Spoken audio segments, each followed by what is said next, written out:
Hello दोस्तों, आप सभी को गुड मॉर्निंग, राधे राधे, श्याम श्याम। स्वागत है आप सभी का हमारे चैनल नॉलेज कॉर्नर में। आज के इस वीडियो में हम अपनी बिहार जी के जीएस की श्रृंखला को एक कदम और आगे बढ़ाएंगे और अपने बचे हुए प्रश्नों को डिस्कस करेंगे। आप सभी से निवेदन है कि इस वीडियो को लास्ट तक देखिएगा और वीडियो को लास्ट तक देखने के बाद कम से कम अपने एक ग्रुप में शेयर करिएगा, अपने दोस्तों में शेयर करिएगा, चैनल को सब्सक्राइब करिएगा और बेल आइकन को प्रेस कर लीजिएगा। देखिए, पहले 200 क्वेश्चन जो है प्रश्नों की पीडीएफ मैंने आप सभी को प्रोवाइड करा दी है अपने टेलीग्राम चैनल पर। अगर आप लोगों ने नहीं देखी है वो पीडीएफ तो आप हमारे टेलीग्राम चैनल से जुड़ जाइएगा, जिसका लिंक आपको इसी वीडियो के डिस्क्रिप्शन बॉक्स में मिल जाएगा। वहाँ से आप जाके पीडीएफ डाउनलोड कर लीजिएगा। बाकी आज की जो हमारे 350 प्रश्नों तक जो हमारी क्लास चलने वाली है, 150 क्वेश्चन आज के आपके पीडीएफ में आपका डलवा दूंगा टेलीग्राम ग्रुप में, तो आप उसको भी देख लीजिएगा। अभी ये जो हमारी क्लास हो रही है ये specially BPSC TRE 4, AEDO, Bihar police या बिहार में होने वाले जितने भी एग्ज़ाम हैं उन सभी के लिए हो रही है। तो आप सभी से निवेदन है कि आप सभी इस वीडियो को स्किप मत करिएगा, क्योंकि आने वाले एग्ज़ाम के लिए आपके लिए बहुत ज़्यादा इंपॉर्टेंट होने वाली है। देखिए, पिछला होमवर्क ये था कि पाइराइट खनिज के बिहार के अमझौर में पाया जाता है। जो पाइराइट है आपका, ये अमझौर जो है बिहार के किस ज़िले में स्थित है, ये आपसे को बताना था। मैंने आपसे होमवर्क में ये सवाल दिया था और बहुत से बच्चों ने उत्तर दिया है, और इसका सही जवाब जो हो जाएगा वो आपका रोहतास हो जाएगा। अमझौर आपका कहाँ पर मिलेगा, तो आपको रोहतास ज़िले में देखने को मिलेगा। तो इसका डी विकल्प जो है ये हमारा सही हो जाएगा। तो ये जो है रोहतास ज़िले में आपको देखने को मिलेगा। जो अमझौर है ये बिहार के रोहतास ज़िले में आपको देखने को मिलता है। तो डी विकल्प इसका जो है ये हमारा सही हो जाएगा। देखिए, अमझौर जो है बिहार राज्य के रोहतास ज़िले में स्थित है और अमझौर में पाइराइट जो है एस्किस का जो है उत्पादन किया जाता है, जो आंशिक रूप से कठोर किस्म और जो है आंशिक रूप से अधिक भुरभुरी फैली हुई किस्म के एस्क से जो है बना होता है। अब इसमें भी एक जो है पाइराइट एस्क जो है निकाय क्षैतिज उप क्षैतिज बिस्तर के रूप में पाया जाता है, कि ये भी एक टाइप है जो बिस्तर के रूप में पाया जाता है, जो है भुरभुरी और मुलायम होता है। अगला सवाल देखिए, बिहार में सर्वाधिक वनाग्नि के मामले कहाँ सामने आए हैं। वनाग्नि का क्या मतलब है ये आपको बताना है। देखिए, वनों में लगने वाली जो आग होती है उसे जो है वनाग्नि कहते हैं। तो ये सबसे ज़्यादा आपको जो है, क्योंकि सबसे ज़्यादा जंगल पश्चिम चंपारण में है, इसीलिए जो है सबसे ज़्यादा वाक़ये वहीं आपको देखने को मिलते हैं, याद रखिएगा। तो इसका सी विकल्प जो है ये हमारा सही हो जाएगा। अगला सवाल देखिए, दक्षिणी बिहार टाल क्षेत्र की मिट्टी के संबंध में कौन सा कथन सही नहीं है। टाल क्षेत्र की मिट्टी के संबंध में जो है कौन सा कथन सही नहीं है, या केवल जो है पूर्वी पटना से लेकर मुंगेर तक टाल क्षेत्र में फैली आपको मिलती है, ये आपको बताना है। अब देखिए, पहला विकल्प क्या लिखा हुआ है, यह हल्के लाल रंग की होती है। अब इसमें से कौन सा सही नहीं है ये आपको बताना है। तो ये जो सुरी होती है यह पूर्वी पटना से लेकर जो है मुंगेर तक जो है टाल क्षेत्र में आपको मिलती है, और जो है इसमें ये सभी चीज़ें जो है सही लिखी गई हैं। ये हल्के लाल रंग की होती है, ये बिल्कुल सही हो जाएगा। केवल पूर्वी पटना से लेकर मुंगेर तक ताल क्षेत्र के में मिलती है, ये भी आपका सही हो जाएगा। यह मिट्टी उपजाऊ नहीं होती। देखिए, ये मिट्टी उपजाऊ होती है, तो ये आपका गलत लिखा हुआ है। इसका सी विकल्प जो है यही गलत हो जाएगा। बाकी यहाँ पर आप देखेंगे कि तो इस क्षेत्र में लगभग प्रतिवर्ष बाढ़ बाढ़ की वजह से ही इसको जो है टाल क्षेत्र बोला जाता है। अब टाल क्षेत्र में आपने देखा होगा एक नाम बहुत ज़्यादा निकल कर सामने आ रहा था, आनंद सिंह का। काफ़ी ज़्यादा उनका सोशल मीडिया पर रील भी वायरल हो रहा है, आप सभी लोग उसको भी देखे होंगे और इन्जॉय किए होंगे। तो इसका डी विकल्प जो है ये भी सही हो जाएगा, पहला और दूसरा भी सही है। इसका सी विकल्प जो है ये आपका गलत हो जाएगा। लेकिन यहाँ पर देखिए बी विकल्प लिख दिया गया है, तो अगर जो भी भाई बहन हमारे पीडीएफ देखेंगे उनको बी सही लगेगा। बी सही नहीं है इसका दोस्तों, ये मिसप्रिंट है। ये जो है देखिए, दक्षिण बिहार के टाल क्षेत्र की मिट्टी जो है ये उपजाऊ होती है, यह हल्के लाल रंग की होती है, हल्के लाल रंग की होती है, और तथा पूर्वी पटना से लेकर मुंगेर तक टाल के क्षेत्र में मिलती है। इस क्षेत्र की मिट्टी दक्षिण बिहार के अन्य भागों की तुलना में भिन्न गुणवत्ता वाली होती है, क्योंकि इस क्षेत्र में लगभग प्रतिवर्ष बाढ़ का जो है प्रभाव बना रहता है। कैमूर वन्यजीव अभ्यारण्य जो है किस नदी के किनारे स्थित है, ये आपको बताना है। जो कैमूर वन्यजीव अभ्यारण्य है ये कौन सी नदी के किनारे स्थित है, तो ये जो है सोन नदी के किनारे स्थित है, याद रखिएगा, सोन नदी के किनारे। ए विकल्प जो है इसका ये हमारा सही हो जाएगा। अब इसकी स्थापना कब हुई थी, तो 1979 में हुई थी, याद रखिएगा 1979 में इसका जो है ये विकल्प सही हो जाएगा। भीम बांध वन्यजीव अभ्यारण्य बिहार के किस जिले में स्थित है? भीम बांध वन्यजीव अभ्यारण्य जो है ये बिहार के किस जिले में स्थित है, ये आपको बताना है। तो भीम बांध आपका मुंगेर में है, आप सभी लोग जानते हैं। इसका बी विकल्प जो है ये हमारा सही हो जाएगा। देखिए भीम बांध वन्यजीव अभ्यारण्य बिहार के मुंगेर जिले में स्थित है और इसकी स्थापना 1976 में की गई थी। देखिए ये सवाल मैं आपको कई बार करवा चुका हूँ, ये आपका एक प्रकार से समझ लीजिए रिवीजन ही हो रहा है। देखिए कोसी बांध परियोजना जो है या कोसी परियोजना कब बनकर तैयार हुई थी? ठीक है, कोसी परियोजना जो है ये कब बनकर तैयार हुई थी? तो इसका सही जवाब हो जाएगा इसका जो निर्माण कार्य है ये 1955 से जो है प्रारंभ हुआ था और यह परियोजना जो है ये 1963 में बनकर तैयार हो गई थी। तो इसका बी विकल्प जो है ये हमारा सही हो जाएगा। देखिए कोसी परियोजना का निर्माण भारत नेपाल के एक समझौते के तहत 1954 के तहत जो है 1955 में प्रारंभ हुआ और यह परियोजना 1963 में बनकर तैयार हुई। इस परियोजना के अंतर्गत हनुमान नगर बैराज का निर्माण किया गया जो नेपाल तथा बिहार की सीमा पर स्थित है। अगला सवाल देखिए, बिहार सरकार के कृषि अनुसंधान विभाग द्वारा भौतिक, रासायनिक एवं संरचनात्मक विशेषताओं के आधार पर मृदा को कितने भागों में बांटा गया है? बिहार सरकार के कृषि अनुसंधान विभाग द्वारा भौतिक, रासायनिक तथा संरचनात्मक विशेषताओं के आधार पर मृदा को कितने भागों में विभाजित किया गया है, ये आपको बताना है। तो इसका सही जवाब हो जाएगा आपका 3 भागों में। ठीक है, 3 भागों में इसका सी विकल्प जो है ये हमारा सही हो जाएगा। अब 3 भाग कौन कौन से हैं? देखिए गंगा के उत्तरी मैदान की मृदा और गंगा के दक्षिणी मैदान की मृदा और दक्षिणी पठार की मृदा, ये जो है 3 भागों में इसको बांटा गया है। तो इसका जो है सी विकल्प हमारा सही हो जाएगा। नागी नक्टी या नागी जो आपने और नक्टी का नाम सुना होगा, तो नागी डैम पक्षी अभ्यारण्य की स्थापना कब हुई थी, ये आपको बताना है।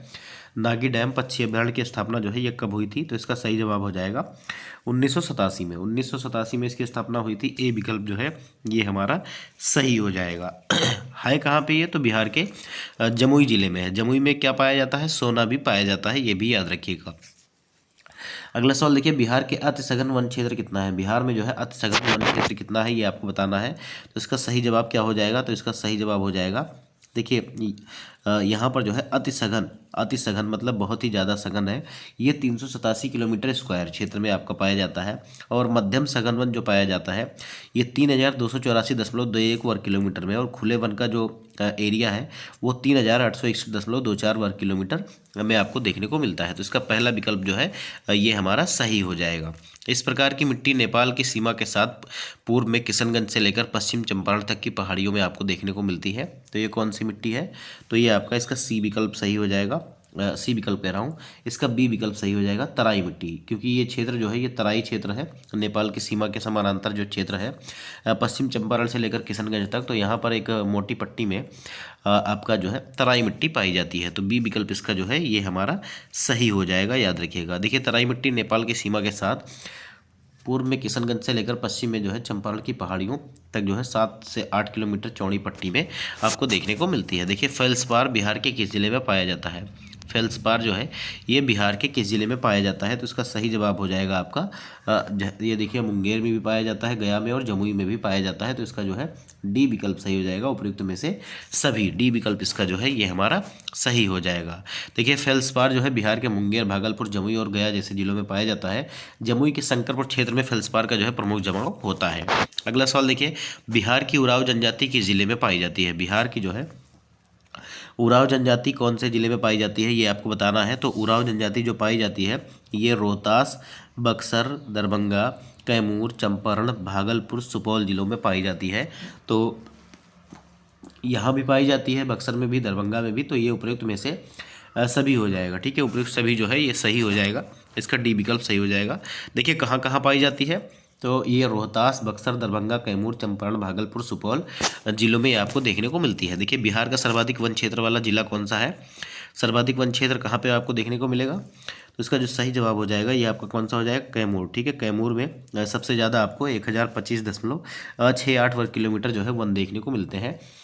तो ये आपका सी विकल्प जो है ये हमारा सही हो जाएगा। देखिए यहाँ पर देखिए बिहार के अधिकतम वन क्षेत्र वाले जिले कौन से हैं? तो कैमूर में देखिए 1025.68 वर्ग किलोमीटर, पश्चिम चंपारण में 908.25 वर्ग किलोमीटर और जमुई में 617.84 वर्ग किलोमीटर। और बिहार के न्यूनतम क्षेत्र वाले जिले कौन से हैं? न्यूनतम वन क्षेत्र वाले देखिए शेखपुरा में 82 वर्ग किलोमीटर, अरवल में 4 वर्ग किलोमीटर और बक्सर में 6 वर्ग किलोमीटर आपका केवल वन क्षेत्र पाए जाते हैं। अगला सवाल देखिए, दक्षिणी बिहार में पाई जाने वाली किस मिट्टी में कांप की जो है बहुलता पाई जाती है? दक्षिणी बिहार में पाई जाने वाली किस मिट्टी में जो है कांप की बहुलता पाई जाती है? तो इसका सही जवाब हो जाएगा आपका ऑप्शन बी, पुरानी जलोढ़ मिट्टी। ओल्ड एलुवियल सॉइल जो है इसमें आपकी कांप की अधिकता पाई जाती है, तो बी विकल्प जो है ये हमारा सही हो जाएगा।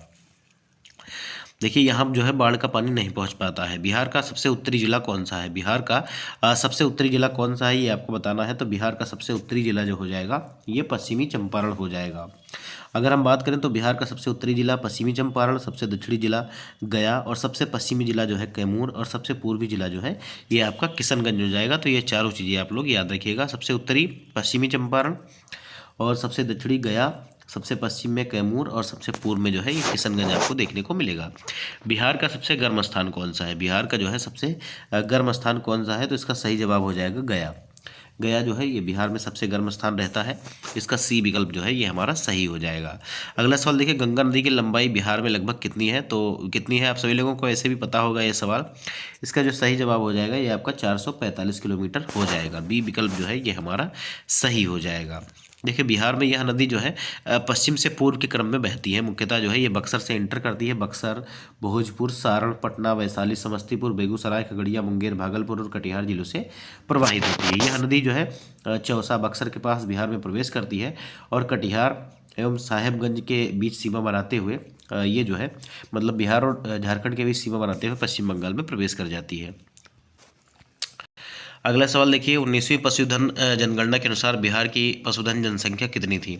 19वीं पशुधन जो है जनगणना के अनुसार बिहार की कुल पशुधन जनसंख्या कितनी थी ये आपको बताना है। तो इसका जो सही जवाब हो जाएगा ये आपका 32.93 मिलियन। ठीक है, 32.93 मिलियन आपको जो है यहाँ पर पशुधन देखने को मिलेंगे। इसका सी विकल्प जो है ये हमारा सही हो जाएगा। अगला सवाल देखिए, बिहार में वर्तमान प्रतिभूमि कितनी है? 19वीं कृषि जनगणना के अनुसार बिहार में जो है वर्तमान में जो है प्रतिभूमि कितनी है ये आपको बताना है। तो इसका जो सही जवाब हो जाएगा ये आपका कितना हो जाएगा? तो ये आपका अगर देखेंगे आप तो देखिए 1002.96 हज़ार हेक्टेयर आपको जो है ये प्रतिभूमि देखने को मिलेगी। बी विकल्प जो है ये हमारा सही हो जाएगा।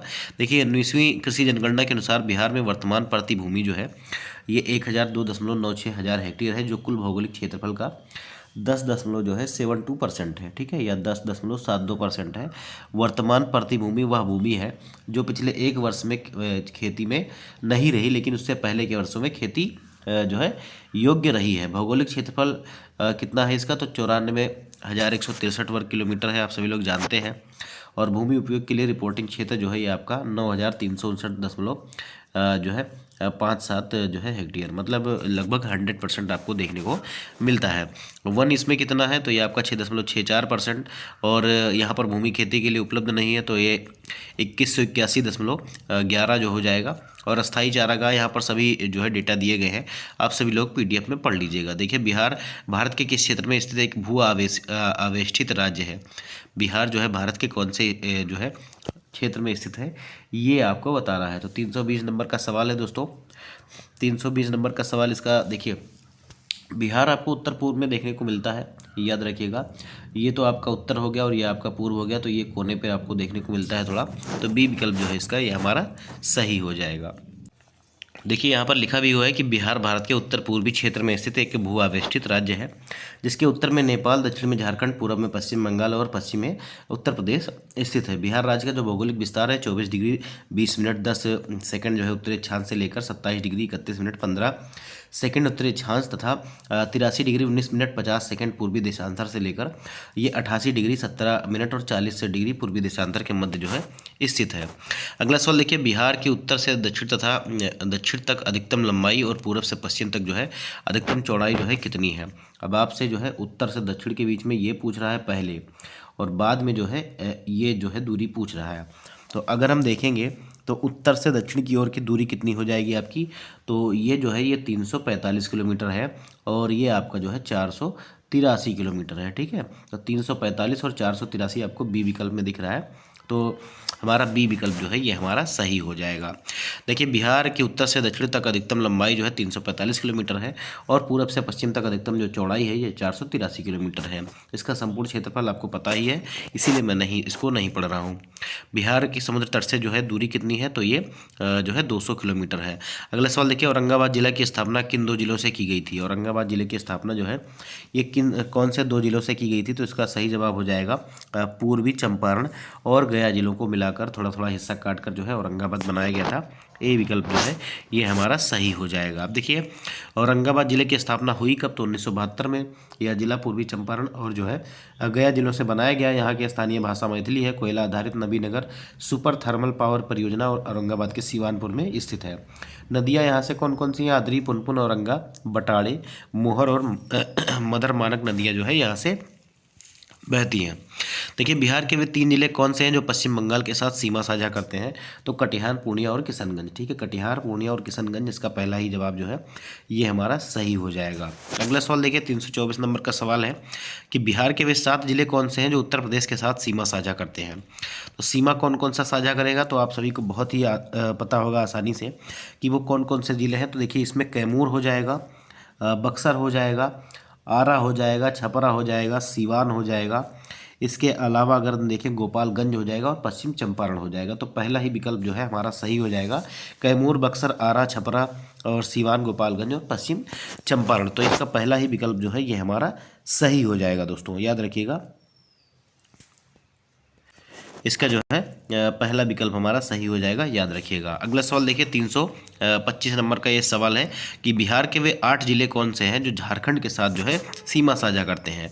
तो झारखंड के साथ सीमा साझा करने वाले जिले कौन कौन से हैं? तो यहाँ पर अगर मैं आपको बताऊँ तो झारखंड के साथ जो है रोहतास, औरंगाबाद भी साझा करता है और इसके अलावा अगर हम बात करें गया भी, नवादा भी, जमुई भी, बांका भी, भागलपुर और कटिहार भी। तो ये सभी जो 8 जिले हैं ये जो है झारखंड के साथ सीमा बनाते हैं। ए विकल्प जो है इसका वो हमारा सही हो जाएगा। अगला सवाल देखिए, क्षेत्रफल की दृष्टि से बिहार का सबसे छोटा जिला कौन सा है? क्षेत्रफल की दृष्टि से सबसे छोटा जिला जो है आपका ये शिवहर है, याद रखिएगा शिवहर। ए विकल्प जो है ये हमारा सही हो जाएगा। ठीक है, इसका क्षेत्रफल जो है कुल कितना है? तो 443 स्क्वायर किलोमीटर है, याद रखिएगा 443 स्क्वायर किलोमीटर है। यहाँ पर लिखा भी हुआ है कि बिहार में क्षेत्रफल की दृष्टि से सबसे छोटा जिला जो है ये शिवहर है, जिसका कुल क्षेत्रफल 443 वर्ग किलोमीटर है।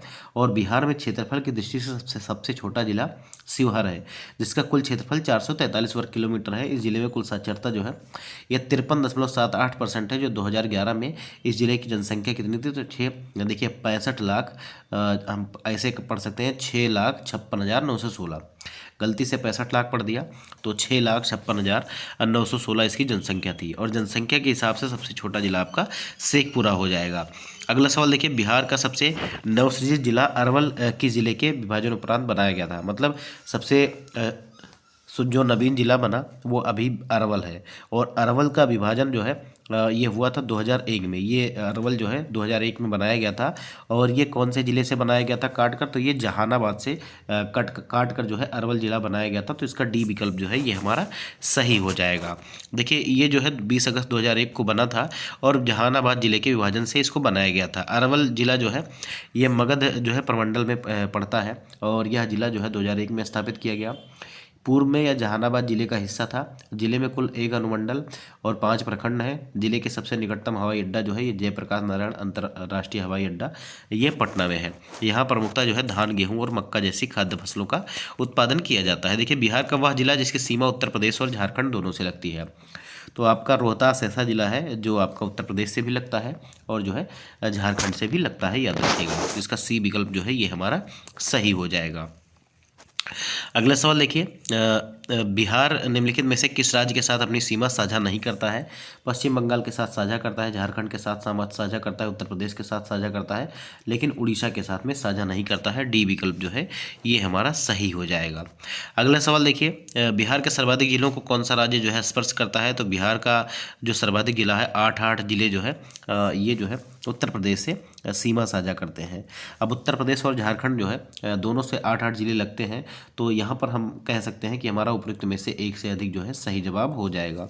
ठीक है, याद रखिएगा। तो इसका हम क्या कहेंगे? देखिए यहाँ पर आपसे कहा जा रहा है कि इसका जो है डी विकल्प सही है, लेकिन अच्छा डी विकल्प नहीं सही है इसका, और डी विकल्प मैं कह रहा हूँ, ई विकल्प आपका सही हो जाएगा, उपर्युक्त में से एक से अधिक। अब देखिए ये भी यहाँ पर गलत प्रिंट हो गया है। अगर यहाँ हम देखेंगे तो यहाँ पर हम देखेंगे तो हम देखेंगे अगर, तो देखिए यहाँ पर आपसे कहा जा रहा है कि ये जो है, मैंने कौन सा, देखिए हाँ 330 नंबर का हमारा सवाल था।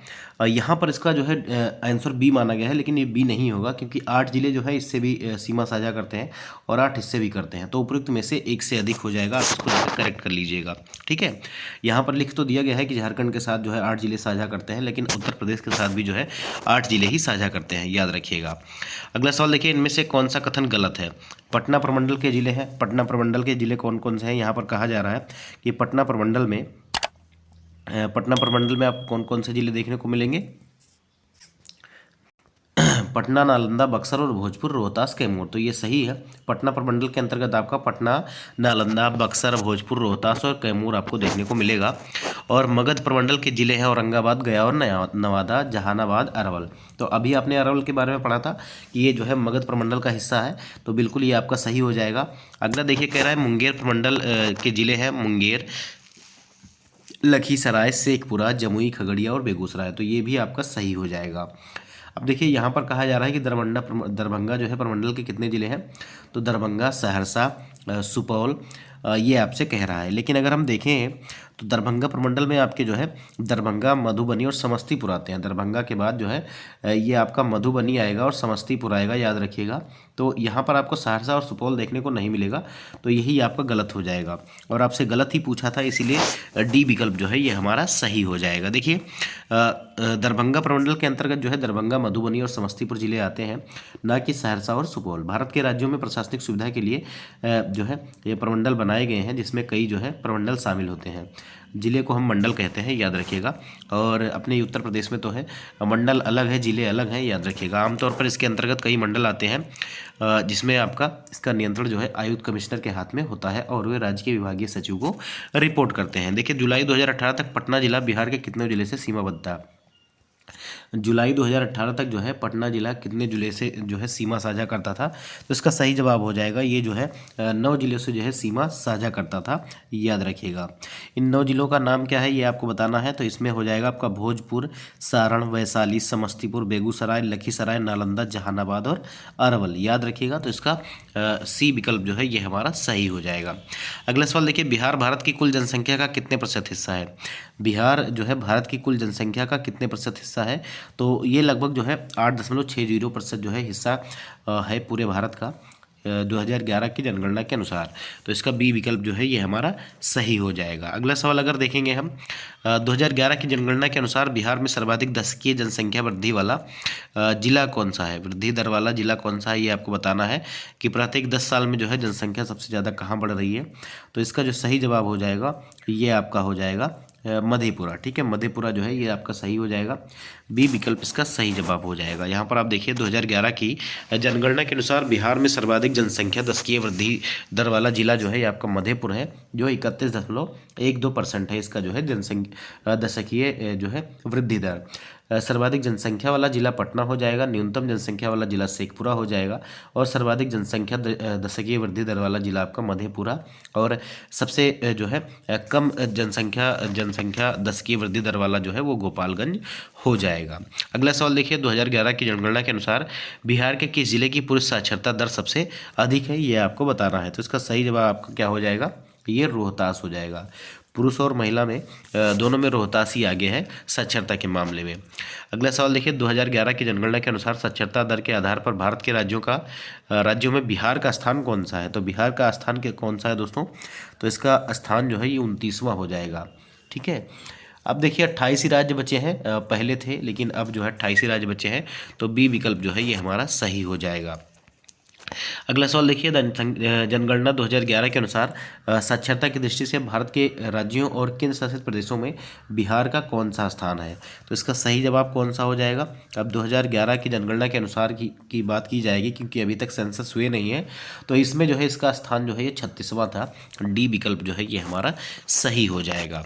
अगला सवाल देखिए, 2011 की जनगणना के अनुसार बिहार में सर्वाधिक साक्षरता दर वाला जिला कौन सा है? तो ये आपका रोहतास हो जाएगा। ठीक है, रोहतास हो जाएगा, चाहे वो महिला साक्षरता की बात की जाए, चाहे वो पुरुष साक्षरता की बात की जाए। अब महिला साक्षरता कितनी है? देखिए 51.50% है आपका।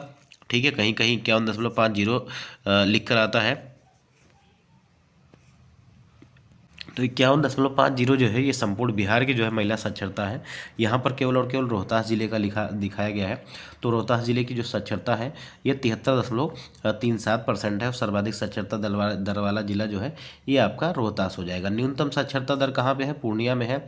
और सर्वाधिक महिला साक्षरता दर वाला जिला भी आपका ये रोहतास ही है। और न्यूनतम महिला साक्षरता दर वाला जिला जो हो जाएगा ये आपका सहरसा हो जाएगा। अगला सवाल देखिए, 2011 की जनगणना के अनुसार बिहार में सर्वाधिक लिंगानुपात वाला जिला कौन सा है? सबसे ज़्यादा जो लिंगानुपात आपको देखने को मिलेगा ये कौन से जिले में? तो ये आपका गोपालगंज में देखने को मिलेगा, जहाँ पर जो है 1000 पुरुषों पर जो है 1021 महिलाएं हैं। याद रखिएगा, 1021 महिलाएं। तो ये आपका सही हो जाएगा। ठीक है, कौन सा? देखिए मैंने गोपालगंज बोल के पश्चिम चंपारण पर टिक कर दिया, और आप लोग कोई भी जो है बता नहीं रहे हैं, तो ये हमारा सी विकल्प जो है ये हमारा सही हो जाएगा। देखिए यहाँ पर अगर 2011 की जनगणना के अनुसार बात करेंगे तो बिहार में सर्वाधिक लिंगानुपात जो है ये गोपालगंज का है, जिसमें आपको 1021 महिलाएं देखने को मिलेंगी 1000 पुरुषों पर। सर्वाधिक लिंगानुपात गोपालगंज, सबसे कम जो है ये आपका 876। यहाँ पर जो है 1000 पुरुषों पर 876 महिलाएं ही उपलब्ध है। और शिशु लिंगानुपात जो है ये आपका 935 है, और सर्वाधिक शिशु लिंगानुपात वाला जिला जो है किशनगंज हो जाएगा 971। और न्यूनतम कौन सा हो जाएगा? वैशाली हो जाएगा। 2011 की जनगणना के अनुसार बिहार में सर्वाधिक नगरीय जनसंख्या वाला जिला कौन सा है? ये आपको बताना है। तो इसका आसान सा जवाब हो जाएगा, क्योंकि पटना दे दिया गया, तो पटना राजधानी और सबसे ज़्यादा नगरीय जनसंख्या यहीं पे है, तो डी विकल्प इसका सही हो जाएगा। अगला सवाल देखिए, 2011 की जनगणना के अनुसार जो है बिहार में सर्वाधिक अनुसूचित जाति जनसंख्या वाला जिला कौन सा है? ये आपको बताना है। तो इसका सही जवाब हो जाएगा गया। सी विकल्प जो है इसका ये हमारा सही हो जाएगा। अगला सवाल देखिए, 342 नंबर का, 2011 की जनगणना के अनुसार बिहार में सर्वाधिक अनुसूचित जनजाति वाला जिला कौन सा है? तो अनुसूचित जनजाति सबसे ज़्यादा कहाँ है? देखिए अनुसूचित जाति आपने देख लिया कि ये जो है गया में है। अब आपको अनुसूचित जनजाति देखना है ये कहाँ पे है, तो ये आपका हो जाएगा पश्चिमी चंपारण। बी विकल्प इसका जो है ये हमारा सही हो जाएगा। अगला सवाल देखिए, भारतीय जनगणना 2011 के अनुसार बिहार राज्य में लिंगानुपात क्या है? बिहार का लिंगानुपात कितना है ये आपको बताना है। तो इसका सही जवाब आपका हो जाएगा 918। याद रखिएगा, भूलिएगा मत। सी विकल्प इसका जो है सही हो जाएगा। अगला सवाल देखिए, ये पीडीएफ जब मिलेगा आपको एक बार ढंग से आप लोग इसको पढ़िएगा। भारत के राज्यों में निम्नलिखित साक्षरता दर जो है 2011 जनगणना के अनुसार से बिहार का क्या स्थान है ये आपको बताना है। तो निम्नतम की बात कर रहा है, उच्चतम नहीं। निम्नतम से कौन सा स्थान है? तो निम्नतम में कौन सा स्थान इसका हो जाएगा ये आपको बताना है। तो इसका जो सही जवाब हो जाएगा वो आपका इसने जो है नीचे से टॉप किया है, तो ए विकल्प जो है ये हमारा सही हो जाएगा। निम्नतम साक्षरता दर में इसका जो है प्रथम स्थान है। ए विकल्प जो है ये सही हो जाएगा। और ये जो है काफ़ी ज़्यादा जो है सोचने वाली बात है, और इसीलिए जो है साक्षरता को और आगे बढ़ाना चाहिए। शिक्षा के क्षेत्र में बिहार में और भी प्रयास करने चाहिए। अगला सवाल देखिए, बिहार में साक्षरता दर से संबंधित निम्नलिखित में से कौन सा कथन असत्य है? उत्तर बिहार से ज़्यादा साक्षर जो है दक्षिण बिहार के जिले हैं, ये आपको बताना है। तो ये तो आपका सही हो जाएगा, याद रखिएगा, ये बिल्कुल सही हो जाएगा। उत्तर बिहार से ज़्यादा जो है साक्षर दक्षिण बिहार के जिले हैं। और बिहार में सर्वाधिक साक्षरता जो है नगरीय पुरुषों की है, तो ये भी आपका सही हो जाएगा। बिहार में सबसे कम साक्षरता ग्रामीण महिलाओं की है, तो ये भी आपका सही हो जाएगा। अब यहाँ पर कह रहा है कि उत्तर बिहार के पुरुष जो है दक्षिण बिहार के पुरुषों से अधिक साक्षर हैं, तो ये बिल्कुल गलत हो जाएगा। जो है आपके जो उत्तर बिहार की तुलना में महिला और पुरुष दोनों ही दक्षिण बिहार में अधिक हैं, और मतलब अधिक साक्षर हैं, ये चीज़ याद रखिएगा। उत्तर बिहार में बिहार के पुरुष जो है ये दक्षिण बिहार के पुरुषों से अधिक साक्षर है, ऐसा बिल्कुल नहीं है। दक्षिण बिहार के पुरुष और महिला दोनों ही जो है उत्तर बिहार के पुरुष और महिला से ज़्यादा साक्षर हैं। तो डी विकल्प जो है ये हमारा सही हो जाएगा, क्योंकि गलत ही ये पूछा था। अगला सवाल देखिए, 346 नंबर का सवाल है कि बिहार राज्य में वर्ष 2001 से लेकर 2011 के बीच साक्षरता दर में कितनी वृद्धि दर्ज की गई है, ये आपको बताना है। तो ये वृद्धि कितनी है, तो ये 14.8% है। याद रखिएगा 14.8% है। इसका बी विकल्प जो है ये हमारा सही हो जाएगा। देखिए बिहार में वर्ष 2001 से 2011 के बीच साक्षरता दर में 14.8% की जो है वृद्धि हुई है, जो भारत की राष्ट्रीय औसत वृद्धि से 8.66% से अधिक थी। भारत की 2011 की जनगणना के अनुसार बिहार की साक्षरता दर जो है 61.80 है। याद रखिएगा 61.80। बिहार में पुरुषों की साक्षरता दर कितना है, तो ये 71.20%, और महिलाओं की मैंने पहले बताया था कि 51.50% है। अगला सवाल देखिए, वर्ष 2001 से 2011 के बीच में पुरुषों की साक्षरता दर में कितने प्रतिशत की वृद्धि हुई, ये आपको बताना है। तो इसका सही जवाब आपका कौन सा हो जाएगा, तो ये हो जाएगा 11.5%। ठीक है, 11.5%। ए विकल्प जो इसका वो हमारा सही हो जाएगा। अब देखिए कह रहा है बिहार में साक्षरता से संबंधित जो है निम्नलिखित में से कौन सा कथन जो है ये आपका असत्य है। देखिए फिर से वही सवाल रिपीट हो गया, तो ये भी सही है, ये भी सही है और ये भी सही है। आपका यही गलत हो जाएगा जहाँ पर कह रहा है कि उत्तर बिहार के पुरुष जो है ये दक्षिण बिहार के पुरुषों से जो है अधिक साक्षर हैं, तो ये आपका गलत हो जाएगा। ये दक्षिण बिहार के पुरुष और जो है महिलाएं जो है सभी जो है ज़्यादा साक्षर हैं एज ए कम्पेयर उत्तर बिहार के लोगों से। अगला सवाल देखिए, कह रहा है 2011 की जनगणना के अनुसार बिहार में शहरी साक्षरता दर कितनी प्रतिशत थी। शहरी साक्षरता दर आपको बताना है कि ये जो है कितने प्रतिशत थी, तो इसका सही जवाब हो जाएगा 76.9%। 76.9% ए विकल्प जो है इसका ये हमारा सही हो जाएगा। अगला सवाल देखिए और सेशन का लास्ट सवाल है कि बिहार के उत्तरी गंगा के मैदानी भाग का निर्माण जो है किससे हुआ है। गंगा के जो है बिहार के उत्तरी गंगा मैदानी भागों का जो है निर्माण किससे हुआ है, तो ये जो हुआ है ये गंगा और उसके सहायक नदियों के निक्षेप के द्वारा हुआ है। याद रखिएगा गंगा और उसकी सहायक नदियों के निक्षेपों के द्वारा इसका निर्माण हुआ है। देखिए बिहार में गंगा के उत्तरी मैदान की सहायक नदियाँ कौन कौन सी हैं, तो घाघरा, गंडक, बूढ़ी गंडक, कोसी, बागमती, कमला, बलान, ये नदियाँ हैं और इन्हीं के निक्षेपों से जो है इसका निर्माण हुआ है। देखिए ये आप सभी के लिए होमवर्क है, आपको इसका जवाब जो है ये कमेंट बॉक्स में देना है। और अगर आपकी कोई राय हो या सुझाव हो तो वो भी आप जो है हमको कमेंट बॉक्स में बता सकते हैं। कह रहा है बिहार के उत्तर पश्चिम में स्थित जो हरहा नदी घाटी है इसको क्या कहा जाता है। जो हरहा नदी की घाटी है इसको क्या कहा जाता है, बहुत ही आसान सा सवाल है और इसका जवाब आप लोगों को कमेंट बॉक्स में देना है। कल हमारा जो ये बिहार ज्योग्राफी का जो पार्ट होने वाला है ये टोटली जो है कवर हो जाएगा और उसके बाद जो है हम बिहार की जो है राज्य व्यवस्था को शुरू करने वाले हैं। तो आप सभी लोग हमारे चैनल के साथ जुड़े रहिएगा और अभी तक अगर चैनल को सब्सक्राइब नहीं किया है तो चैनल को सब्सक्राइब करिएगा और बेल आइकन को भी प्रेस कर लीजिएगा ताकि आपको जो है जैसे वीडियो अपलोड हो नोटिफिकेशन आपको मिल जाया करे। इसके अलावा लगातार आपको LT ग्रेड के लिए जो है और GIC के लिए GS और बायोलॉजी, जोलॉजी और बॉटनी क्लासेज आपको नामिका मैम के द्वारा दिख रही होंगी, तो आप उन क्लासेज को जरूर देखिएगा अगर आपका एग्ज़ाम है तो। मिलते हैं अगले वीडियो में, तब तक के लिए जय हिंद, जय भारत, नमस्कार।